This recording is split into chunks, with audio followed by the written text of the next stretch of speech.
ओम शांति। आज बाबा के 20 जुलाई के महावाक्य हैं।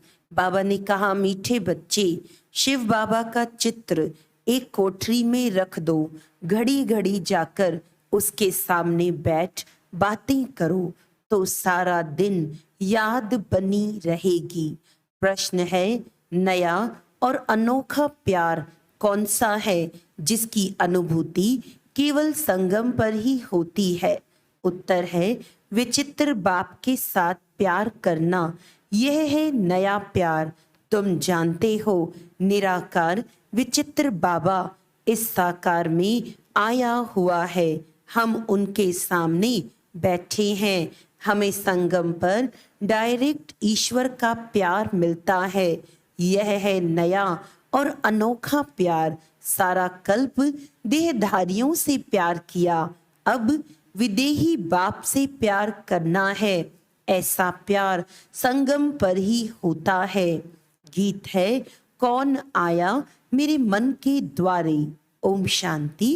बच्चे जानते हैं कि बेहद का बाप विचित्र है और अभी एक नया प्यार लेकर के हम बाबा के पास बैठे हैं। वह आए हैं, इसको नया प्यार कहते हैं। ईश्वर का प्यार सिर्फ एक बार बच्चों को मिलता है। बच्चे समझ सकते हैं। बरोबर परमपिता परमात्मा को हम सब याद करते हैं। वह बैठ बच्चों को पढ़ाते हैं। वह निराकार विचित्र बाबा इसमें आया हुआ है। परमपिता परमात्मा हम आत्माओं का बाप है। हम अभी उनको जान पहचान गए हैं। यह प्यार भी अनोखा है। वैसे तो हमेशा देहधारी को ही प्यार किया जाता है। यह है विदेही बिगर देह के। हम उनके सामने बैठे हैं। वे बहुत प्यार से आकर पढ़ाते हैं। तो नई बात हुई ना। आगे जो आशाएं थी, धन मिले, महल मिले, वे सब आशाएं बदल गई हैं। सारी दुनिया में तुम्हारी आश बदली हुई है। हम अभी बाबा से विश्व का मालिक बनने का पुरुषार्थ कर रहे हैं। अभी तुम सम्मुख बैठे हो, जानते हो वही सब आत्माओं का बाप पतित पावन शिव है। याद भी उनको ही करते हैं। अभी तुम बच्चे सम्मुख बैठे हो, दिल में उमंग है। बेहद के बाप से बेहद का वर्षा लेना है। कितना विचित्र, अनोखा, वंडरफुल बाबा है यह, और कोई नहीं जानते, सिर्फ तुम ही जानते हो। बाप कैसे अपना बनाकर फिर पढ़ाते हैं। तो ऐसी क्या युक्ति करें जो घड़ी घड़ी बाप को याद करते रहें। बाप राय देते हैं, हर एक अपने घर में शिव का चित्र रख दे। शिव बाबा का चित्र देख समझेंगे बेहद का बाबा पतित पावन आया हुआ है, पावन दुनिया स्थापन करने। उनसे हम अभी 5000 वर्ष पहले मुआफिक वर्षा ले रहे हैं। स्वर्ग के स्वराज्य का आत्मा जानती है। हम स्वर्ग में जाकर शरीर के साथ राज्य करेंगे। जो बात कभी स्वप्न में भी नहीं थी, अब वह आया है। तो एक कोठरी अपनी बनाए, शिव का चित्र रख, उसमें लिख देना चाहिए, बाबा आया हुआ है, उनको आना ही है स्वर्ग की स्थापना करने, नरकवासियों को स्वर्गवासी बनाने। घड़ी घड़ी शिव बाबा को देखते रहेंगे तो याद रहेगी। चित्र गले में भी डाल देते हैं, पति का चित्र भी गले में डाल देते हैं ना। तुम बच्चों के लिए भी तैयार करा रहे हैं। पारलौकिक बाप को याद करना बड़ा अनोखा है और सभी की याद को समेट एक को याद करना है। जैसे भक्ति मार्ग में भी अपने घर में पूजा की कोठी अथवा मंदिर बनाते हैं ना, वैसे ज्ञान मार्ग में भी कोठी बनाए, उसमें सिर्फ शिव बाबा का चित्र रखना चाहिए। मनुष्य समझते हैं ब्रह्मा कुमारियों की मुरली विकार से छुड़ाती है। अरे यह तो अच्छा है ना, पावन बनने के लिए जरूर विकारों को तो छोड़ना होगा। बिगड़ते हैं, भक्ति क्यों छोड़ते हो? अच्छा, हम भक्ति करते हैं परंतु एक की दूसरा न कोई, और संग बुद्धि योग तोड़ देना है। तुम्हारी युद्ध माया से है, तुम बाप को याद करते हो, माया तोड़ने की कोशिश करती है। हमको शिव बाबा से वर्षा मिलता है, ऐसे याद करते रहेंगे, शिव बाबा को देखते रहेंगे तो तुम्हारी कोठी वैकुंठ बन जाएगी। मीरा भी भक्ति करती थी तो वैकुंठ का साक्षात्कार करती थी। उनको भी साक्षात्कार कराने वाला शिव बाबा है, तुम्हारी बुद्धि में अब आया है। हम शिव बाबा से विश्व का मालिक बनते हैं। भक्ति मार्ग में ये पता नहीं रहता शिव क्या करते हैं, क्यों उस पर बलि चढ़ते हैं। तुम समझते हो सबसे ऊंच है शिव बाबा, उनको ही परमात्मा कहा जाता है। परमात्मा से जरूर नई चीज मिलेगी, उनको हेवनली गॉड फादर कहा जाता है। स्वर्ग में है श्री कृष्ण, उनको फादर नहीं कहेंगे, वह तो बच्चा है। स्वर्ग स्थापन करने वाला बाप है निराकार, वे देहधारी नहीं। यूं तो आजकल सबको फादर कहते रहते हैं, गांधी को भी बापूजी कहते हैं, परंतु सब धर्म वाले नहीं कहेंगे। अर्थ तो समझते नहीं। तुम जानते हो सबका बापूजी शिव बाबा है, शिव दादा नहीं, बाबा। वे निराकारी दुनिया में रहते हैं, श्री कृष्ण को याद करेंगे लेकिन वह तो वैकुंठ निवासी है। ऋषि मुनि आदि सब देहधारी यहाँ होकर गए हैं। परमात्मा है निराकार, उनको देह है नहीं। सर्वव्यापी के ज्ञान के कारण बुद्धि किसकी भी चलती नहीं। बाप आकर बुद्धि का ताला खोलते हैं। यहाँ है नई बात, और सत्संग में ऐसे नहीं समझते कि शिव बाबा नॉलेज दे रहे हैं, वहां तो सब देहधारी बैठे हुए हैं। तुमको निश्चय है हम निराकार बाप से सुन रहे हैं। निराकार जरूर जब साकार में आए तब तो पहचान दे। कल्प कल्प बाप आते हैं, आकर मालिक बनाते हैं, फिर भी माया कितना हैरान करती है, विघन डालती है। रुद्र ज्ञान यज्ञ में असुरों के विघन पड़ते हैं, देह अभिमान आने से ही विघन पड़ते हैं। बाबा कहते हैं अपने को अशरीरी समझो, हम तो बाबा के बने हैं, बाबा वापस लेने आए हैं। यह शरीर छोड़ अब वापस जाना है। अपने से बातें करो, सूक्ष्म देहधारी व स्थूल देहधारी सबकी याद छोड़नी है। पक्का पक्का निश्चय करना है। हम आत्माएं परम धाम से आई हैं, वहां के हम रहने वाले हैं। सतयुग में इतने जन्म राजाई की, 84 जन्म लिए, अब नाटक पूरा होता है, वापस जाना है। घर में कोई हंगामा हो तो कोठरी में शिव का चित्र रख दो। ब्राह्मण लोग स्त्रियों को कहते हैं कि शिव की पूजा नहीं करनी है, परंतु शिव बाबा तो आते ही हैं माताओं के लिए। शिव के ऊपर तो बहुत जाकर लोटियां चढ़ाते हैं।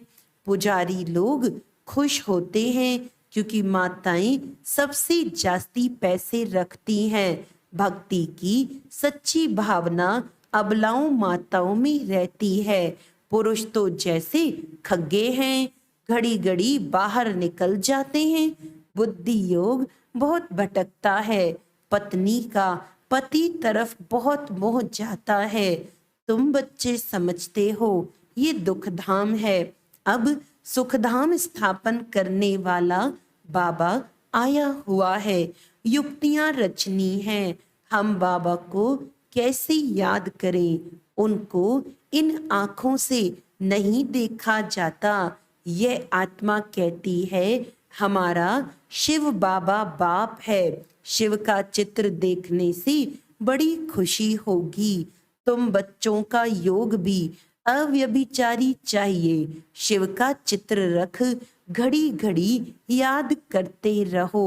बाबा ने अपना मिसाल बताया था। लक्ष्मी नारायण के चित्र से हमारा कितना प्यार था। फिर एक दिन ख्याल आया लक्ष्मी दासी बन पांव दबा रही है, ऐसे तो ठीक नहीं है। तो आर्टिस्ट को कहा इससे लक्ष्मी को तो मुक्त कर दो। बाकी नारायण का चित्र पॉकेट में पड़ा रहता था। एक पॉकेट में एक मुरादी के बॉक्स में घड़ी घड़ी चित्र देखता रहता था, जैसे मस्त, परंतु गुप्त करता था, कोई देखे नहीं। नहीं तो कहेंगे ये क्या करता है। पहले श्री कृष्ण से प्यार था, फिर इनको उनको छोड़ विष्णु से हो गया। जैसे भक्ति नौदा होती है, वैसे ये याद भी नौदा होनी चाहिए। इससे प्राप्ति बहुत भारी है। उनसे तो कुछ नहीं, अल्पकाल के लिए थोड़ा सुख मिलता है, फिर दूसरे जन्म में मेहनत करनी पड़े। भक्ति में, धंधे आदि में मेहनत लगती है। कमाओ तब खाओ। बाबा तुमको इस एक जन्म में इतनी मेहनत कराते हैं जो 21 जन्म प्रारब्ध भोगते रहेंगे। कुछ मेहनत करने की दरकार नहीं रहेगी। 21 जन्म सदा सुखी रहेंगे। तो ऐसा बाप जो पुरुषार्थ करना सिखलाते हैं, उनको तो याद करना चाहिए ना। कहते हैं श्वासों श्वास याद करो। गुरु लोग अपने शिष्यों को कहते हैं माला फेरो, राम राम करते रहो।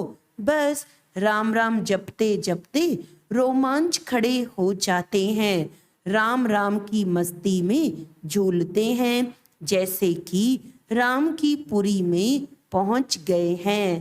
तुमको तो बाबा कहते हैं एक शिव बाबा की याद का अजपा जाप करो और कुछ याद न आए, परंतु माया भी सामना करती है।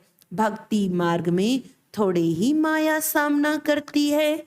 यह है माया और ईश्वर के बच्चों की युद्ध। नाटक भी बनाते हैं। भगवान ऐसे कहते हैं, माया ऐसे कहती है। अभी है संगम युग। माया की उल्टे सुलटे संकल्प विकल्प तो आते रहेंगे। तूफान ऐसा जोर से लगता है जो मनुष्य को भी उड़ाकर दूर फेंक देता है। यह फिर माया रावण का तूफान है। उनसे बचने की युक्तियां तो बाबा बताते रहते हैं। तुम कहेंगे हमको परमपिता परमात्मा राजयोग सिखलाते हैं। तुमसे कोई पूछे तुमको ये सन्यास किसने कराया, गुरु कौन है, बोलो परमपिता परमात्मा। ऐसा कोई नहीं होगा जिसको भगवान आकर सन्यास कराए। वह सब मनुष्य मनुष्य को कराते हैं। यहाँ बाप आकर कहते हैं देह सहित जो भी संबंध हैं उनको छोड़ो। इस पुरानी दुनिया का त्याग कर नई दुनिया को याद करो। सन्यासी ऐसे थोड़ी ही कहेंगे। अब तो प्रैक्टिकल में पुरानी दुनिया का विनाश होना है। इसीलिए सबका बुद्धि से त्याग कर एक बाप से बुद्धि लगानी है। तुम सगाई करते हो ना, देहधारी को याद किया तो सगाई कच्ची हो जाएगी। सर्वधर्मानी परित्यज्य, मैं फलाना हूँ, यह हूँ, वे सब छोड़ अपने को आत्मा समझो। 84 जन्मों को तो तुम जान गए हो, अब खुशी से वापस जाते हैं। ताली बजानी चाहिए। हम आत्माएं एक शरीर छोड़ दूसरा लेती हैं। अपने को देही समझना है। हम आत्मा पहले पहले गोरी थी, फिर 84 जन्म लिए, अब वापस जाकर के फिर आए, स्वर्ग में राज्य करेंगे। यह स्वदर्शन चक्र फिराना कितना सहज है। शिव का चित्र तो पॉकेट में पड़ा रहे। बाबा आप आए हो, कितने मीठे हो। हमारे बाबा होना, ऐसी ऐसी बातें करनी चाहिए। श्री कृष्ण के साथ भक्ति मार्ग में ऐसी बातें करते थे ना। शिव का फर्स्ट क्लास लॉकेट सोने चांदी का बनाएंगे। गरीबों को सोने का, साहूकारों को चांदी का देंगे। यह माताएं बड़ी मीठी हैं। गांव वालों में भाव अच्छा रहता है। साधारण बच्चों को देख बाबा भी खुश होते हैं। श्री कृष्ण को गावड़े का छोरा कहते हैं ना। श्री कृष्ण तो गावड़े का छोरा बन ना सके, वह तो स्वर्ग का मालिक है। इनकी और श्री कृष्ण की बातें मिक्स कर दी हैं। गावड़े का पूरा अनुभव इनको है, तो शिव बाबा व श्री कृष्ण गावड़े का छोरा बन ना सके। हाँ, ये दादा छोटेपन में था, पला ही गावड़े में हूँ, तो इस साधारण तन में फिर बाप ने आकर प्रवेश किया है।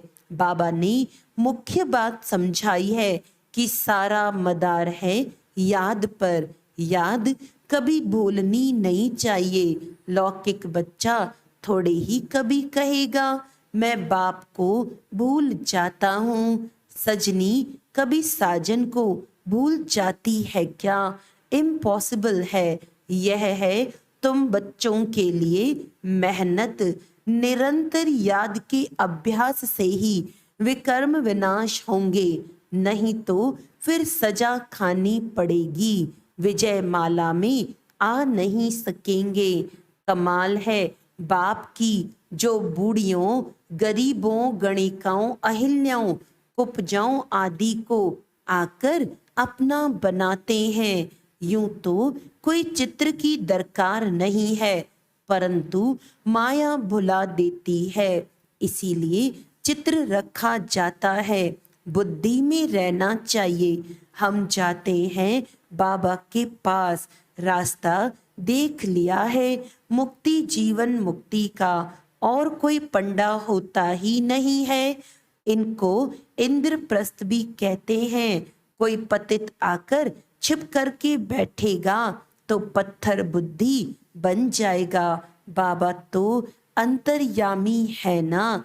यह बाबा यानी ब्रह्मा बाहरयामी है। उस बाबा को झट मालूम पड़ जाता है पतित छिपा हुआ बैठा है।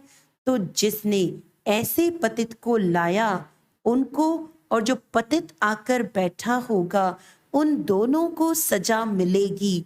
इसीलिए कभी भी पतित को नहीं लाना चाहिए। लौ ऐसे कड़े हैं, कोई पतित छीछी को नहीं बिठाना चाहिए, नहीं तो बड़ी कड़ी सजा के भागी बन जाएंगे। यहाँ कोई चोरी ठगी चल ना सके। पाप और पुण्य का हिसाब किताब धर्मराज के पास रहता है ना। अच्छा, मीठे मीठे सिकिलदे बच्चों प्रति मात पिता बाप दादा का याद प्यार और गुड मॉर्निंग। रूहानी बाप की रूहानी बच्चों को नमस्ते। हम रूहानी बच्चों की रूहानी बाप दादा को याद प्यार, गुड मॉर्निंग, नमस्ते नमस्ते नमस्ते जी। धारणा के लिए मुख्य सार है, सभी की याद को समेट, बुद्धि योग सभी से तोड़, एक बाप की याद में रहना है। शिव बाबा की कोठी बनाए, उनकी अव्यभिचारी याद में बैठना है। अपने आप से मीठी मीठी बातें करनी है। हम पहले कितने सुंदर गोरे थे, फिर 84 जन्म लिए, अब खुशी से वापस जाते हैं। ऐसे अपने साथ बातें कर स्वदर्शन चक्र फिराना है। वरदान है स्वचिंतन और स्वदर्शन द्वारा हीरे समान अमूल्य जीवन का अनुभव करने वाले बेदाग भव। हीरे समान अमूल्य जीवन का अनुभव करने के लिए सदा स्वचिंतन करो और स्वदर्शन चक्रधारी बनो, क्योंकि हीरे को दागी बनाने वाली केवल दो बातें हैं, एक परदर्शन, दूसरा पर चिंतन। यही दो बातें संग के रंग में स्वच्छ हीरे को दागी बना देती हैं। इसीलिए इस मूल बीज को समाप्त कर स्वचिंतन करो और स्वदर्शन चक्र फिराओ, तो धूल और दाग लग नहीं सकता। सदा बेदाग सच्चा हीरा चमकता हुआ अमूल्य हीरा बन जाएंगे। स्लोगन है, विचित्र बाप के चित्र और चरित्र को याद करने वाले ही चरित्रवान हैं। अच्छा, आज का व्यक्त इशारा है, जितना ही स्वमान उतना ही फिर निर्माण, स्वमान का अभिमान नहीं। ऐसे नहीं हम तो ऊंच बन गए, दूसरे छोटे हैं, या उनके प्रति घृणा भाव हो, ये नहीं होना चाहिए। कैसी भी आत्माएं हो, लेकिन रहम की दृष्टि से देखें, अभिमान की दृष्टि से नहीं। न अभिमान न अपमान। यदि अभिमान नहीं होगा तो अपमान अपमान नहीं लगेगा। वह सदा निर्माण और निर्माण के कार्य में बिजी रहेगा। अच्छा, ओम शांति।